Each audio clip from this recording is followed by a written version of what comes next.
Shu kelinlari shartiga ko'nayotgan iflos kuyovlar bor, erkaklar bor. Ota-onani tashab chiqib ketishga tayyor turganlari bor.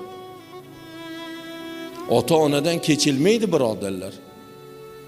Xotindan kechsa kechiladi, lekin ota-onadan kechilmaydi. Ota-onangizdan kechdingizmi? Xudo sizdan kechadi. Ota-onangizdan ayrildingizmi? Xudo sizdan ayriladi, bilib qo'ying. O'shaning uchun hech bir holatda qanaqa shart bo'lmasin, faqat tanlash imkoniyati bo'lsa ota-ona tanlanadi. Ularning rozichiligi, ularning duosi tanlanadi, birodarlar. Ikkinchi toifa ayollar, ya'ni befazilat, besharofat ayollarning ikkinchi toifasi eri bilan aka-uka, opa-singillarning o'rtasini buzadigan ayollar degan. Bular ham ko'p hozir. Kechaginda bir onani emib, bir tom tagida katta bo'lib, bir ko'rpa ostida katta bo'lgan aka-uka bugun bir-biri bilan qirpichoq, dushman